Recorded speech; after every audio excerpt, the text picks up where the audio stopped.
From your calendar, Alachue sent.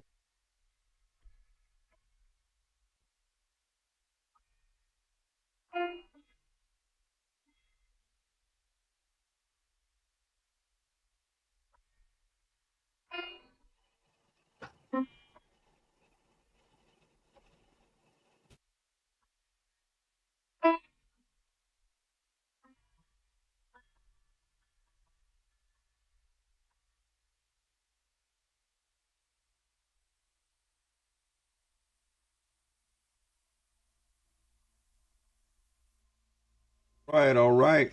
Welcome to our monthly Dental Health Academy. Everybody that's watching on social media, if you're watching on Facebook, YouTube, or Twitter, do me a favor and go ahead and share the post. And I would be extremely, extremely appreciative. Again, those that are watching on Facebook, YouTube, or Twitter, go ahead and share the post, and we'll be extremely appreciative. We're excited to offer this ministry to our community. And I can tell you personally, and for people I know, folk have listened to this information, use it as a resource, and it's been a blessing. I want to place you in the hands of the coordinator of our Dental Health Academy, Dr. Kerwin Scott Sr. Hey, Pastor, how you doing? How was your day? Everything is wonderful. Just left your daughter singing the Negro National Anthem and your son singing a solo and your wife singing in the Greater Bethel Choir over at the Santa Fe Blunt Center. So we Yeah, had to get yeah, above the speed limit a little bit to get in here. yeah, yeah, same. I know they running around town today, super busy. Excited to be here and thanks for everybody listening, taking some time to listen in.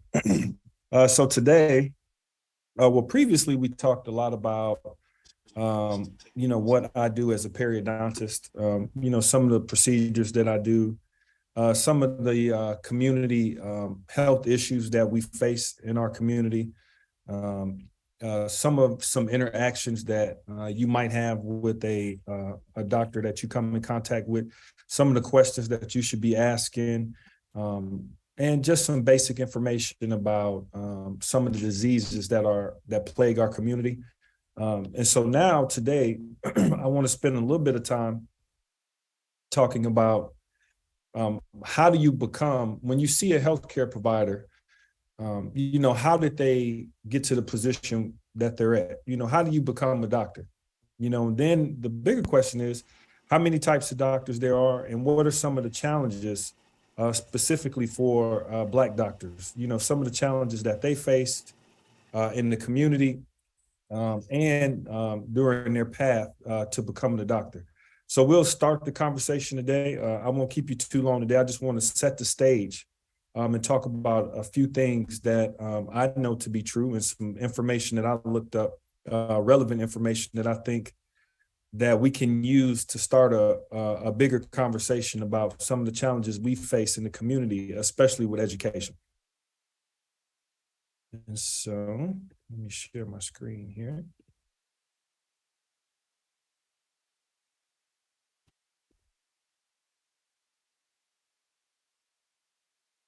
All right, so the topic today, how do you become a dentist?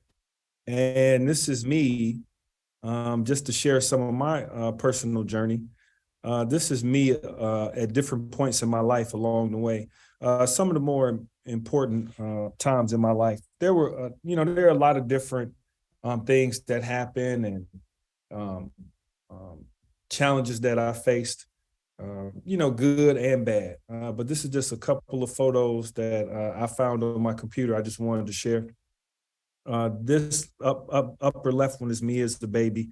Right out of high school, I didn't know, I didn't get recruited for basketball, so I didn't know if I could go to college or not. I honestly didn't think initially that I could go to college. And I went to a small high school in Decatur, Georgia. That's where I graduated from, school called Towers High School. And it was a really small school, and nobody there was really pushing us to go to college. Nobody said, hey, Kerwin, I think you have some potential and you should go to college. I walked across that stage. I got all my signatures, walked across the stage, and that was it. And so I didn't know what to do. So I ended up going into the Marine Corps. I met a recruiter at a basketball court, and he told me that I was talented. I could play basketball, this and that. And so I ended up going to the Marine Corps. After the Marine Corps, I decided to pursue a career in medicine initially. And because I figured out that basketball wasn't going to work out for me, I realized I wasn't as good as I thought I was. And during college, you face a lot of challenges. We just had Education Equalizer Foundation in conjunction with Greater Bethel and Pastor Ron. We just had a $1 million scholar brunch, and we sent some kids off, some young adults off to college. And we celebrate, kids young adults who are going to college. But we also need to remember that we should continue to support them because they're going to face some severe challenges along the way. And so today I want to just talk a little bit more about some of the challenges. Now, this last picture here are just a small group of my frat brothers. This is on the campus of Meharry Medical College. And I think that I love this picture. I smile every time I see this picture because this is something that you rarely see. Meharry graduates over 60% of all Black doctors and PhD students. And so a lot of Black healthcare professionals, whether it's dental or medicine, come from Meharry. And in this picture, we have medical doctors here. We have dentists here. We have PhD doctors here. We have people who are getting their masters in public health. So there's a whole variation of individuals, Black males that go into different parts of healthcare. You may not know we're out there, but we're out there. And so just moving forward here. So of course, the journey starts in high school. So when that young adult graduates from high school, typically we all know in order to go to college, you have to apply to college. And so there's a lot of steps you have to take during your journey in high school to apply to college, which I won't go too far into today, but I just want to, highlight some of the different options that young adults are faced with. Of course, we have all of our social issues, all the different challenges they face, challenges at home, all the different possibilities that a young adult can do when they graduate high school. Some can go into trade schools, some go to HBCUs, some go to public white institutions, some go to religious colleges, some go to community colleges, some young adults go to online colleges, and some students take a gap year. Some students don't go to college at all. Some go to the military like I did. But I think it's important to recognize that you don't decide what you're going to do after you graduate from high school. Whether you're a grandparent, a parent, or you're trying to figure out what your next step is, figure it out before you graduate from high school, because if you don't, it just makes the road a little bit harder. And so these are just a couple of the possible colleges that you can attend. And a lot of, I will say, a lot of Black students go to for-profit colleges, which have trade programs, cosmetology, plumbing, heating and air, truck driving, those types of learning institutions. And I'll have a little bit more information about students who attend those types of colleges. Now, if anybody has any questions at any time, please stop me, okay? All right, so now the student has figured out what college they want to go to. And I put this little picture down here because it's very significant for some of the opportunities that are available when you go to college. In high school, they didn't have, you have your fraternities and sororities. They didn't have that in high school. You can be a majorette. You go to HBCU, we go to the football games. Nobody really cares about the football games. We waiting on halftime. We want to see the band. You can join the band. You can be an athlete. You can be a scholar. A lot of times you see young men and young ladies, they grow and mature. They have more interest in the opposite sex. You start to get presented with a lot of opportunities, which for a freshman in college seems like an opportunity, but can really end up being a challenge and a barrier if you don't stay focused. It's very important that we teach our kids to stay focused. Don't get caught up in things that will slow you down or will take your attention away from the purpose, your purpose that God put you here to do. So we need to really be careful of the things that we place of importance in our lives, because we need our children to really be focused on the things that matter, not vehicles and clothes and all that stuff. That stuff is not important. You know, what group you affiliate with, you know, what clothes you wear, getting your hair done, getting the latest braids or Jordans, whatever it might be. You know, teach your kid and talk to these young adults about keeping their eye on the prize and staying focused with things that are of real importance. But in the field of dentistry, this is where it starts. For a dentist, your career pretty much starts here because you need to get a 4-year degree. Now, there are a lot of different degrees that you can obtain on the road to becoming a dentist, but I just wanted to highlight some of the more common degrees that students get in order to start the process of becoming a dentist. So for me, I picked biology. Some people pick chemistry, biochemistry, organic chemistry, kinesiology, which is the study of movement, nutrition, botany, which is like the study of plants. So there are many different degree fields that you can get that have all the requirements you need to become a dentist. So the first step to becoming a dentist is getting a 4-year degree. Now, if you think about it, how many kids or how many people do you know that have gone to college and have unfortunately not graduated? Or how many people have changed career paths? Or how many people have degrees in fields that they're no longer working in? This is a very, very tricky time for a student. They're away from home. They're faced with a lot of different opportunities and a lot of challenges that come along with those opportunities. So this is a very, very trying time. And my own personal experience, a lot of the people I started off in the pre-medical program with, there was 30 of us, which is a lot for a small HBCU. I graduated from Lane College in Jackson, Tennessee. There was 30 of us. By the time I graduated, there was 2 of us left. One, the other student that was still pursuing medicine, she ended up getting her PhD in microbiology. And then you have me become the periodontist. Now, there were a few other people that became nurses and other fields, but there were only 2 people out of that 30 that became doctors, which I think is significant because we lose so many along the way because of some of the social challenges and other issues that we face. And I'll talk a little bit more about those issues. So now you got this student who's been at a college for a year or so or more. You know, they've taken part in a lot of the opportunities that they had. Now here comes the challenges. And as we know, the devil stays busy. You know, anytime you try to do something good, you already know that you got a question.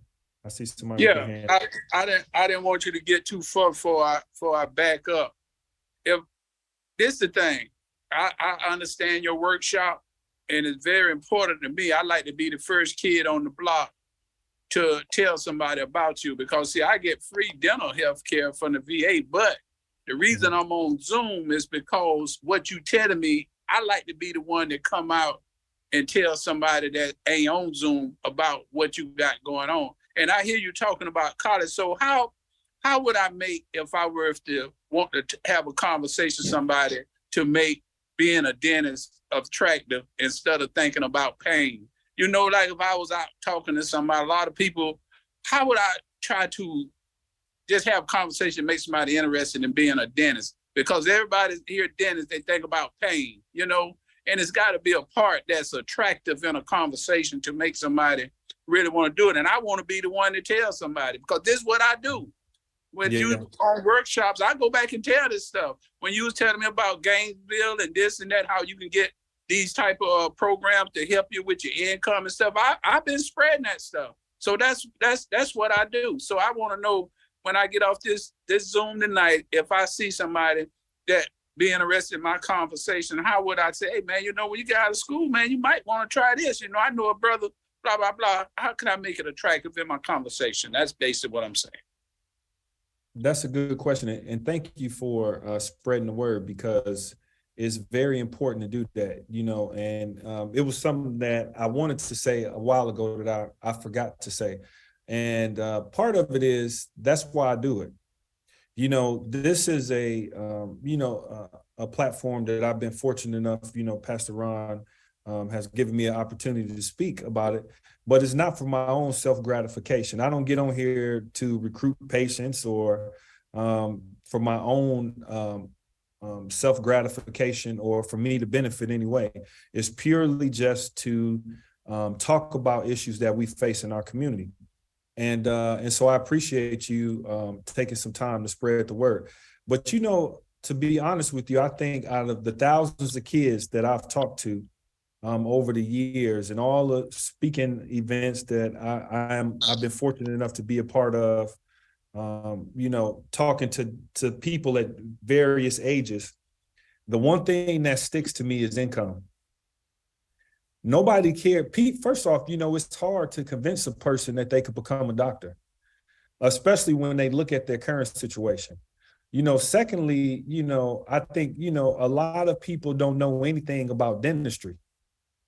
So, nobody wants to go. Everybody knows about medicine because you see medicine on TV. You can watch Grey's Anatomy or Chicago Med, all these TV shows, and you see the doctors running around in their white coats. But nobody knows anything about dentistry. And so when people think dentistry, they think teeth. That's all they think. I've even had some of my own close family members ask me, how long is dental school? 18 months? All they know is like dental assistants, like for trade, when they go to the for-profit schools. So, I spend a lot of time explaining what a dentist is, first off. And then, I quit really talking about how long it takes and start talking about the financial benefits of becoming a dentist. Because if you go online and type the average salary of a dentist, it's number one in the country. There are very few jobs in the United States of America that make more money than a dentist. Very few. The top 10 jobs other than tech are dentists. I mean, when you look at from a financial standpoint, there's 1,800 jobs in the United States that make six figures. One of them, there's three that don't require a college degree. One of them is air traffic control. The second one is a UPS driver. The third one is welding. If you want to make six figures in the United States, and I bring up six figures because six figures, when you compare a six-figure salary, which is $100,000 or more, to the national average, if you go online and type in the national average household incomes in your local area, it might be $40,000, $50,000 for an entire household. You making six figures, making $100,000, puts you in the top 1% of earners in the United States. But okay, well, we're talking money, but how you get there? Being a dentist will put you there.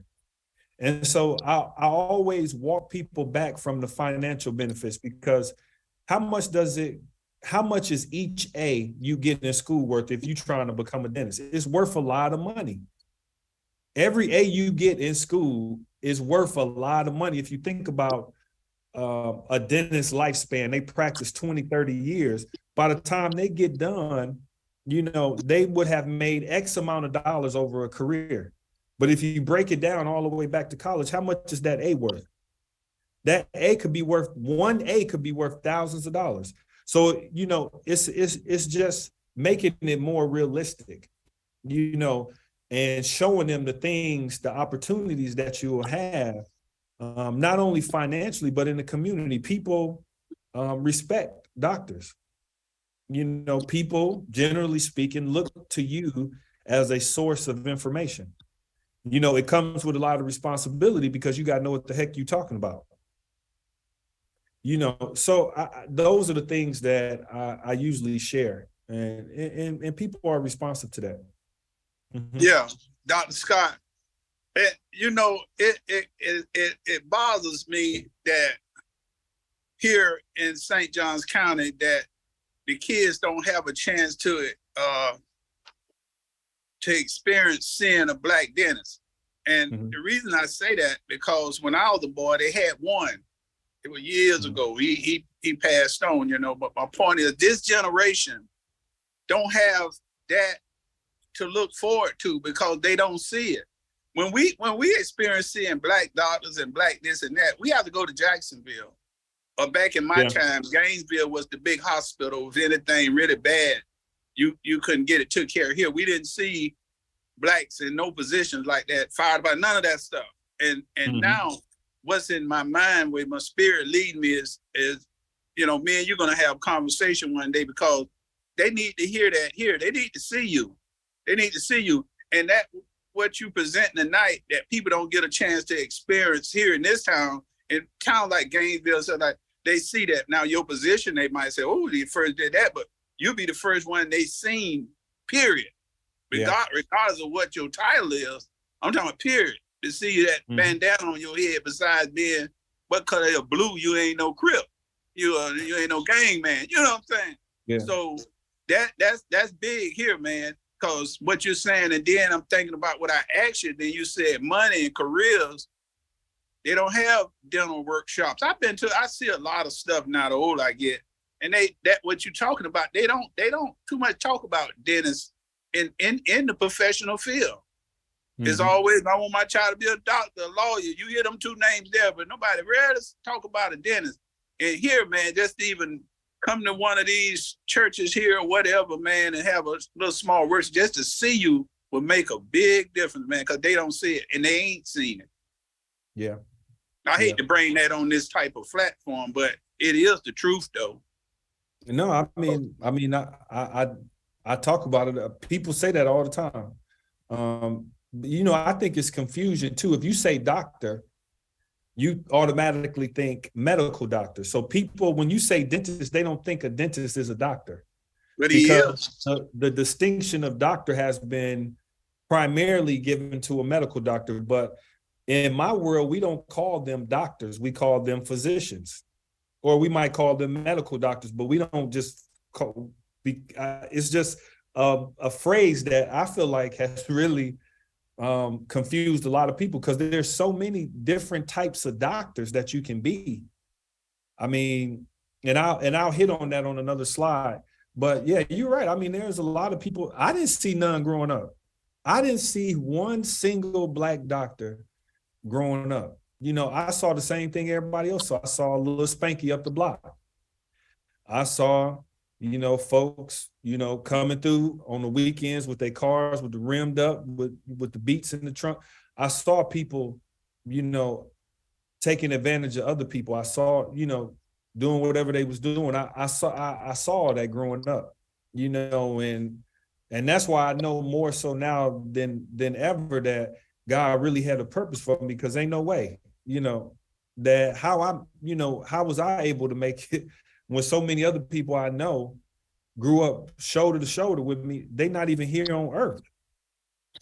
I mean, it's just, so, you know, I mean, I see it all the time, and it's, you know, it can be a bit overwhelming sometimes, you know, because you always have to be willing to share. You always, you know, you kind of, you know, it's a light that's constantly on you. So, you know, sometimes being able, for me personally, I do like to do it, you know, but sometimes it can get exhausting. You know, you got to get more people with you, you know, to kind of share the load. So I think in that area I've met, and actually that's where we're moving to St. Johns County.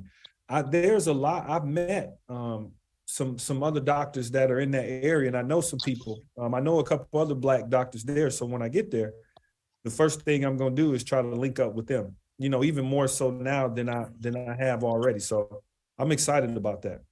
Okay, that's cool. But for a college student who has these issues, you know, that are in these little bubbles, because it's inevitable. You know, you come into a place, you make decisions, you don't know.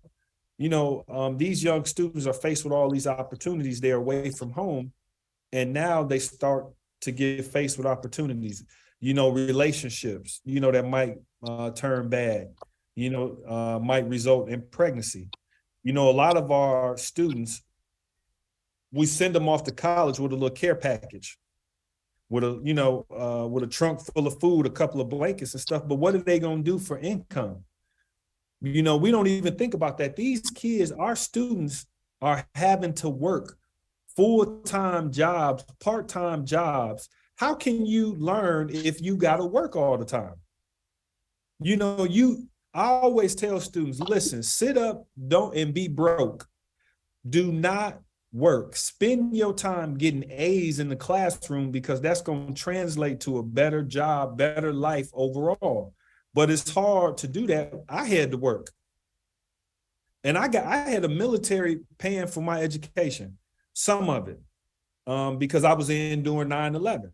And so, but even still, I still had to work, which takes time away from studying, which takes time away from sitting with your professors to learn more, which takes time away from going to study groups and doing externships in the summer and learning more and connecting and networking.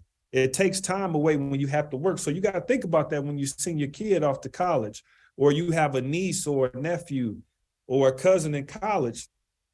I mean, they facing a lot of hurdles.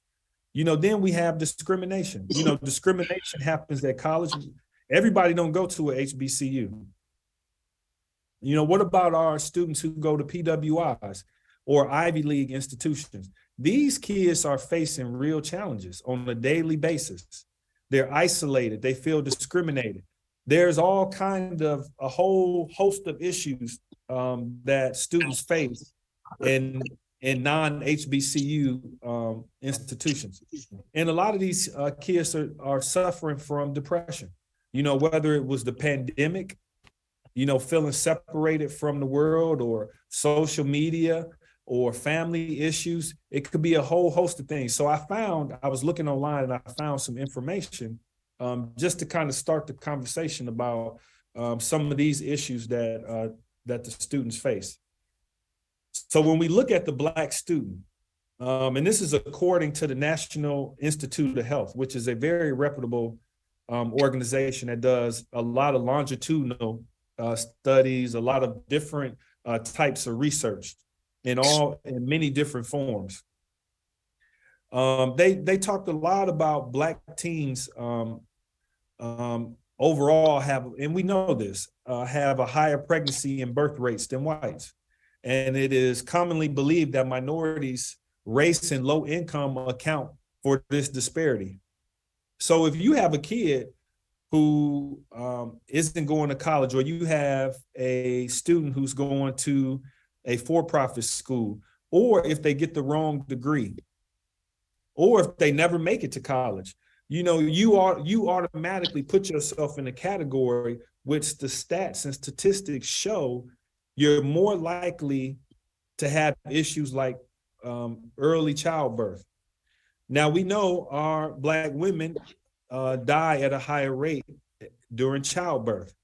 So it's just it's a whole host of things you open yourself up to when you're in a specific income bracket.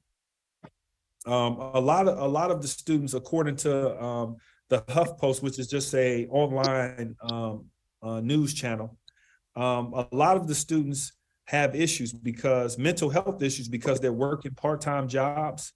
They have relationships and other obligations. Some people live at home, and they parents make them work, or they got to work, or they got to come home and watch their little brother, their little sister while their mama work. Your mama might call and say, hey, I need to get some of your refund check. I'm trying to start a business. I got a light bill due. Some parents borrowing money from their kids in college. You got all kind of issues that these students are facing that are more and bigger than the actual education. Getting the education and being good at it is one thing, but when you facing other issues, it just makes it so much harder. Then a lot of women struggle with the strong Black woman trope. We teach our women to be, our young ladies to be strong Black women. You hear it all the time. You don't need no man. I'm independent. You know how much stress, and I can only imagine how much stress that puts on them. They got to get out here in this world and be strong, even when they have issues. It doesn't allow them a window to express their emotions and to feel and to be human. It kind of dehumanizes people.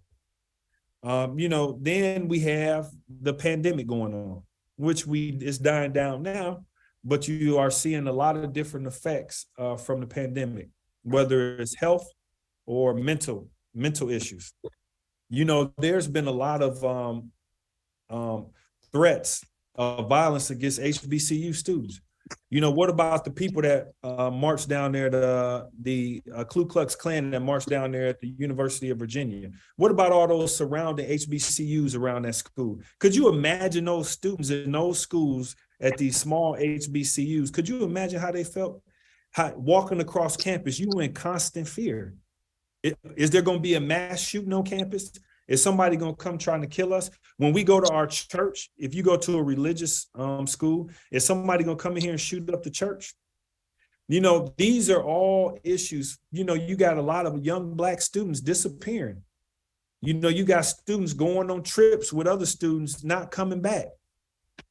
There is we could talk hours about some of the threats of violence that our students face, or some of the threats, or some of the violence that we've seen. George Floyd, more recently. We could go on and on about some of the things that have just traumatized our community over time, and even in more recent history.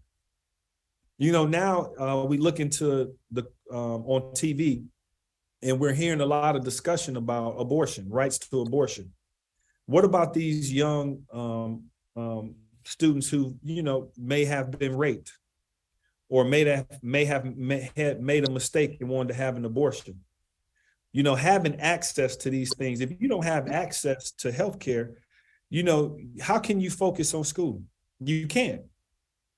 According to the CDC, Black women in the U.S. are 3 times more likely to die from pregnancy-related complications. There was just a USA Olympian in the news recently who died from childbirth. This woman was an Olympian. She was in shape, and still died during childbirth. I don't know the specifics about it, but look it up. We know that stat. We hear it all the time, but it's so true. And 34% of Black college students report depression. That is a lot of students. That's just the people who report it. Because we know sometimes in our community, we don't talk about issues. And a lot of times we deal with issues in confrontation. Somebody say something to you, you're going to strike back. A lot of altercations, a lot of interactions we have can be violent at times. And I think that that's stressful within itself. We live in communities where we can't relax, because if we relax, something might pop off. If we take our eye off something might happen. Our cars getting broken in, homes getting invaded, gunshots, drugs, all kind of stuff going on. People coming into the community, killing people. People coming into the community that's not even from that community, committing acts of violence. You got police officers. It's just a tremendous amount of stress and depression in our communities. And so, some of the things like racial discrimination, And this, the information for this article, you can see it down here. This is the title of the article and where I got it from. And you can look it up and read the entire article. You could take a picture of it and read the entire article if you want. But this article talks specifically about Black college students. They have a lower 6-year completion rate of any type of degree or certificate program than any other racial group. Excuse me for 1 second. You have for Black students, sometimes they have a higher cost of education and they have multiple external responsibilities. They're twice as likely to have more personal and external responsibilities. And that higher cost of education, like I said before, a lot of our students go to these for-profit schools where the education costs more. How could you be paying more to go to school to become a electrician than you are to becoming a biologist? It just don't make sense. But they go out and recruit our students. They come into the community, into the neighborhoods, and we push our kids to get trades, which is not a bad thing, but we need to push our kids to become people who make 6 figures. I don't care if you are a parent and you don't make 6 figures. Push your child to a job that makes 6 figures. Look it up. That's what we should be doing. We should be pushing our kids to achieve higher goals. And we say that all the time. It's easier said than done, but we should be doing that. Black students in less racially diverse programs are more likely to feel discriminated against, physically and psychologically. I faced this issue, going to some of the programs I've been a part of, just not feeling like I was supposed to be there. It's definitely an art to going to schools when you're the only person that looks like you. There's a learning curve to that you have to figure out. And there's a lot of information about, a lot of people have written about that. There's just a tremendous amount of information. If you're looking for more information about how to deal with social issues, there's a lot of stuff you can look into, or we could talk more about it later. 35% of Black Americans have associate degrees or higher, and Black student enrollment has declined over the past 10 years. That's a really low number when you think about our total population, and only 35% of us have associate degrees or higher. So if it's only 35% of us that have associate degrees or higher, how many of us hold positions of change or power? Not many. Think about how many industries we're not in just because of that stat. It's a whole lot of transactions. We live in a capitalistic society. If we're not in all of the industry where the money is getting made, we can't really make decisions. It's hard. It becomes harder to make decisions. Depending on, what bracket, financial bracket you're in. 34% of Black American students at private for-profit institutions are more likely to report discrimination than those at public or private nonprofit institutions. And mainly the reason for this is because I keep saying we send a lot more of our kids go to these for-profit schools, but guess what? When they get that electrician certificate, when they become a plumber or when they become a cosmetologist, guess what? They got to go right back out into the world and they face the same challenges. Discrimination. You looking for an entry-level job, or you might be trying to start your own business. Where are you going to get the money from? Is the bank going to give you the money to start your own business? I doubt it. They're going to want you to have money up front. Where are you going to get the money from if you are in a lower if you have lower social economic status? Where are you going to get the money from? All these things are kind of tied in together and really make it very difficult to be successful if you don't use education as a tool to get into these higher brackets. Black Americans that primarily attend private for-profit institutions are spending a lot more money and time on credentials that they may not receive because of work discrimination. So this just talks a little bit more towards the point of going to a for-profit institution and some of the challenges that those students face.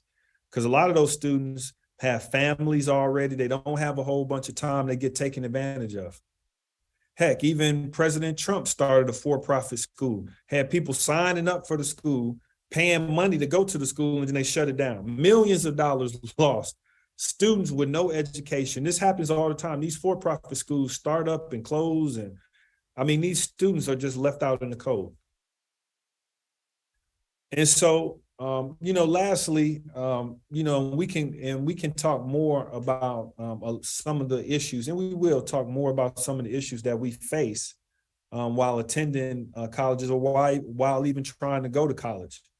But just to start the conversation about some of the professional programs that are out there for students to achieve and try to get into. Of course, you have dentistry, which we're known by. If you look at a person's last name, if they're in a professional position, you can look at the letters behind their name. And for dentistry, it's either going to be DDS, that's a doctorate in dental surgery, or a doctorate in dental or a doctorate in medical dentistry. You can be a medical doctor for medicine or osteopathic doctor. For optometry, it's also OD. Optometry are where you go get your glasses. You go in there and get your glasses. A lot of the people who you see aren't doctors, but the person who's doing the eye exams, the person who has the white coat on, the person that's looking at your optic nerve in your eye is the doctor. That's a doctor. You could be a pharmacist. Pharmacy, when you go pick up your prescriptions and you go to that window and you talk to that person in that white coat, that is the doctor that's behind that counter. That person has gone and got professional training. All these programs that I'm talking about are 4-year programs. So that pharmacist has, a lot of people don't even think pharmacists are doctors, but they're doctors. If you look, anytime there's a doctor around, they have to put their credentials up. They have to put their certificate of achievement up. They have to identify as a doctor. So when you go to the pharmacy, you look up on the wall, it'll have somebody's degree up there with their name on it. And that's how you know if they're a doctor. Now you go to the dentist, they have to put their plaque up that's saying that they're a doctor. And so all of these people are doctors. You have physical therapy.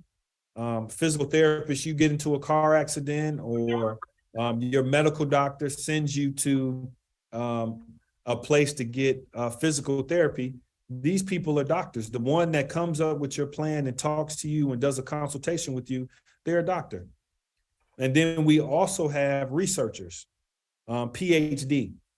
And they're very special. PhD students or doctors are very important because they do all the research. If you see a person who's getting their PhD, they're very tremendous, and they're probably, out of all the doctors, probably the smartest and the hardest working doctors, because they come up with all the research, all the techniques and all the stats and all the things that you see doctors talking about, whether you're a medical doctor or a dentist or optometrist or a pharmacist or a physical therapist. They all come from researchers, from doctors that get their PhD. They do all the research, and they're very important, especially in the medical community. They're very, very important for our community because they provide so much research for us. And we take that research and we use it to treat patients, and we use it for products and various other things that we do in the medical and dental field. So these are just a few. There are many. It spans across education and other fields. You can get your doctorate in finance, and you can pretty much get a doctorate in anything. But I'm staying specific to more medical. Because that's what I'm familiar with. So I'll end it here. But next time I want to talk more about what it takes to make it through one of these programs, how long it takes, and where do people who graduate from these different types of programs, where do they go? How do they practice? You know, how much additional training they get? And the point that overall point that I'm trying to make and kind of bring to light, when you go, it all translates when you go into to see your doctor. You will know, okay, this person got a 4-year degree from undergrad. This person also went to professional school. They went to medical school. And we'll talk more about some of the steps after that. But you can kind of get an understanding of how long it takes to become a doctor. So when you do talk to a doctor, especially if they are a Black doctor, you could only, having more of an understanding of what it actually took for that person to get there, it'll make you want to seek out the care from one of your own people. Because not only did they come from your community, but these people are highly trained, highly skilled people, whether they're a pharmacist, a physical therapist, a researcher, optometrist, a medical doctor, or a dentist. These people are the best of the best. They will not be there, especially if you're a minority. You will not be there. You will not have a doctor in front of your name if you weren't the best of the best. So these are things that I kind of want to just highlight, especially specific to our community. And this is also information that you can take back and share with the younger kids who are aspiring to do something. The prestige that it comes with, but also you can kind of be more informed about the steps that it takes to get there, which helps lighten the load for them. Some of the issues, just to recap, that we talked about was, pregnancy in college, some of the challenges that college students face. Some of the challenges that college students face when they go to for-profit institutions, and some of the social issues they face, some of the issues they face at home, whether it's trauma or whether they're having to support themselves to work. These are all relevant issues and topics that we'll talk more about in upcoming lectures. So that's pretty much what I got for tonight, Pastor. And if anybody has any questions, go ahead and ask them. Here to answer some questions, or if you have any comments about anything, this is a good time to speak. I just want to make a comment, Doc. It was a very good session, but one thing that I caught that you was right on point about, and it was a myth, but really it's not.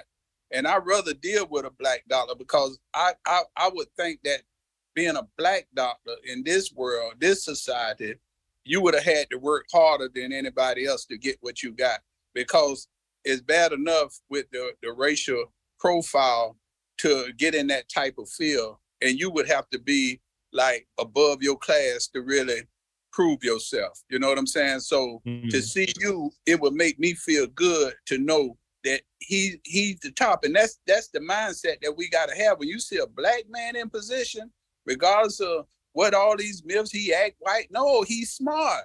He's smart. He ain't saying ain't a man, yeah, no, and all this kind of stuff. This guy had to be the best of the best to be where he at. And I respect that. And just like you say, that I always looked at a dentist as a doctor. Because look at it. The dentist come in to see you, talking with you. What you say, hey, dentist, how you doing? No, you say, hey, doc, how you doing? And that was just common to acknowledge him, because there's no other name you can call him. I have called nurses doctors because I didn't really know what they were, but I know the uniform that they had on, it wasn't like the girls I seen out there mopping the floor. So, I respect people in position, especially our people, man, because I know the struggle, because I'm Black myself. So I know to get where you at, it wasn't easy. So you'll be the one and it's sad that, when you go in, hey, y'all got any Black doctors on shift tonight? I'm glad to see that, man. It makes me proud, because when you win, man, I win. When you up top like that, regardless of how low the other guy is, you stand for a lot of people, man. There's a lot of people looking up to you because some kind of way they're there, but you make the whole community look good. When you look good, we all look good. That's all I got, Doc. I just had to let you know that, brother. I appreciate it. And, to me, in my mind, when I talk to people, or when I interact with people, I try to stick to who I am. And because really what we're talking about here is just a job. That's why I mentioned, when we talked about that 1,800 jobs that make the six figures, really the job doesn't really define who I am as a person. I do. And I really define the job. So things that I like, or, it might be a way I connect with people, the way I talk, the things that are important to me. I try to, keep with that, and not let the job kind of dictate, how I'm going to respond or how I'm acting in a particular environment I'm in. So I try to stay cognizant of that and really, just try to connect with, people who are open to connect with. Amen. No other questions? Yeah, Dr. Scott. So when a person has done everything that they need to do as far as education to become a dentist, do you have any idea of, the percentages as to how many starts their own practice as opposed to how many joins an already established practice? Can you repeat that one more time? I'm sorry. So like when a person becomes a dentist, all right, Mhm. and so in my mind, and I could be wrong, you either go and start your own practice, your dental Mhm. practice, or you join a practice that's already established.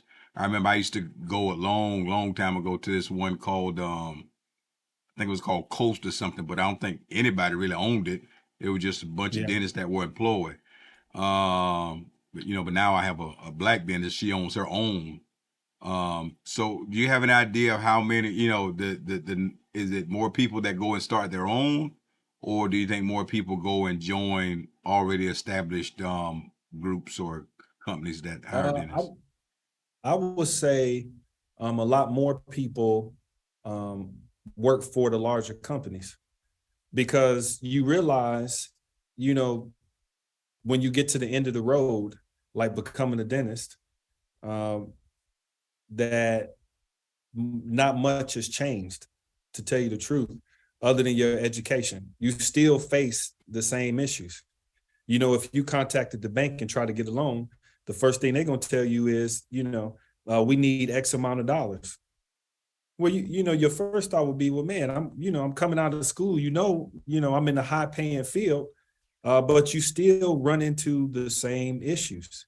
A lot of people graduate and become doctors and still have the same childhood trauma. A lot of people graduate and still have depression. A lot of people graduate and still have the same issues that they came in with. And so when you think about it, they're still not too far away from some of the challenges that other people face. And so a lot of times I feel like it forces people into just a regular kind of 9 to 5 work. They make more money, of course, but you still face with the same issues. Now, some people, I look at, my classmates, there was 60 of us. Out of 60 of us that graduated in 2020, you have a lot of people, a lot of my classmates who went into residency like I did.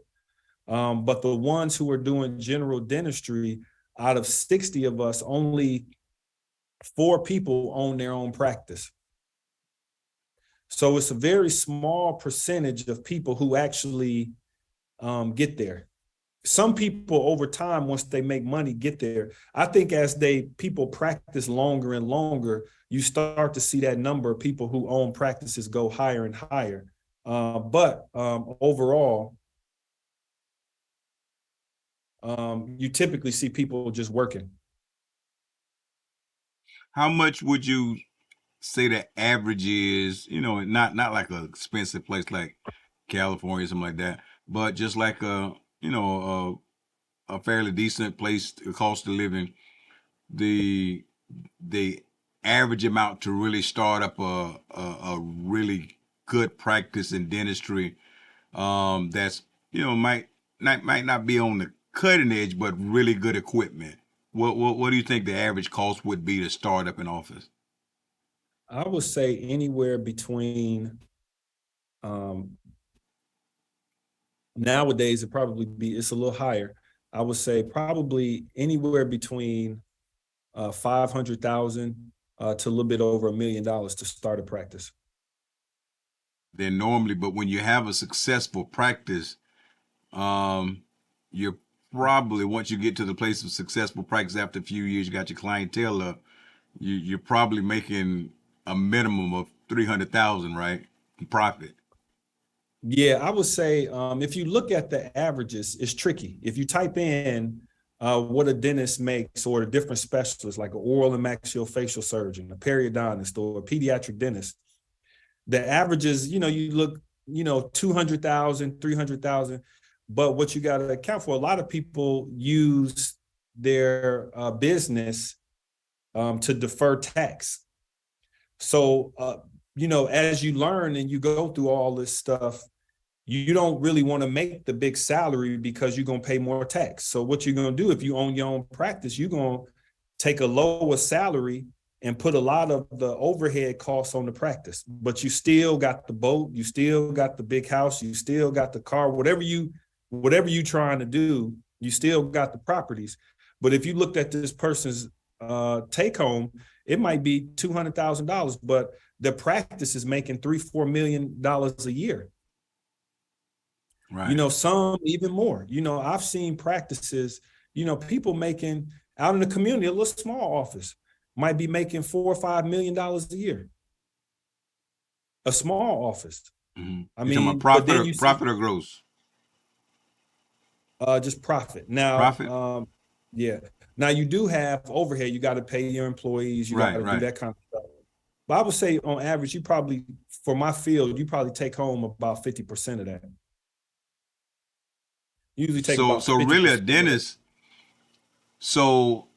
really has to, in addition to the science part of it, either has to be pretty savvy on the business side, or you have to hire someone that's savvy on that business side, because it sounds like there's a strong business methodology to it also.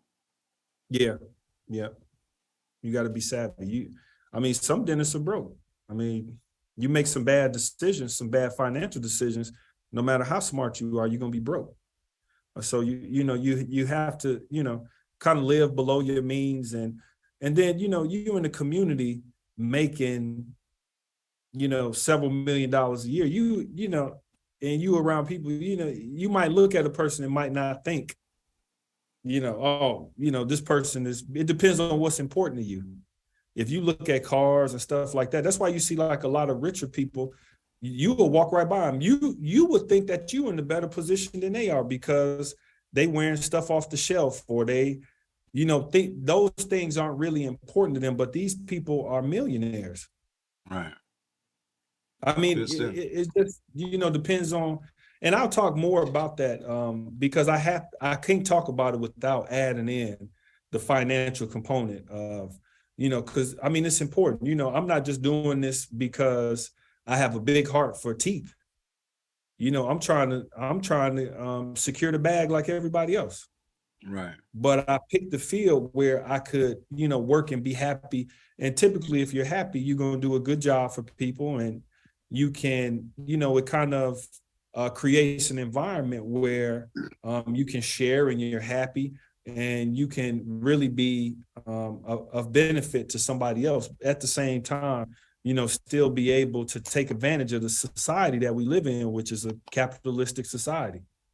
Business ownership is what our economy is set up for. It's not set up to be a W-2 employee, to sit back and get a check every 2 weeks. It's not set up for that. That's why you see them people getting taxed to death. They still broke. People living check to check. But the people who got businesses, the world is your oyster. And so, as we go forward, I'll definitely dive into that and talk more about some of my experiences and things that I've seen and really share, especially for the younger people who are looking to get into the field. Because, we're talking about money, but it costs a lot to become a dentist. You got some dentists who are $1 million in student loans. It takes a tremendous amount of money to become a dentist. Any doctor takes a lot of money. So it's two sides to it. It's, multifaceted. And I think, in the upcoming weeks, I've been searching for I think this is a really good topic to really open up and talk about moving forward. Good stuff. Good stuff. I appreciate it now. And I really hope that people will share this information with some of the young adults that's, really trying to consider what do I do, and because basically what you said to us is, you don't want to wait until it's time to go to college to have an idea of what you want to do, and so you might not specifically know, but you want to have some ideas, you want to have some options, maybe this, maybe that, but you want to be thinking about some type of direction if you're going to really get in a position to where you can build generational wealth. And so I thank you for the information as usual. Oh yeah, thank you for having me. All right, wonderful. So you all make sure that you share this post, and again, we're extremely appreciative. In Greater Bethel, we understand that that ministry is not just the spiritual and the spooky, but it's dealing with everyday life, and empowering ourselves with knowledge to make the best decisions for us and our family. And so we want to thank Dr.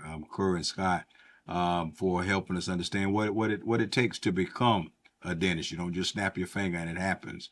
There's planning, preparation, vision. And so, Dr. Scott, thank you so much, and everybody that joined in, thank you so much. And all it takes is just one click, share, and to allow somebody that's close to you to see the presentation also. So thank you so much, and have a great one. Hope to see everybody on Sunday morning as we celebrate Father's Day. God bless you, and have a great one. All right, good job, Doc. All right, boss. Thank you. Yes, All sir. right, y'all take care.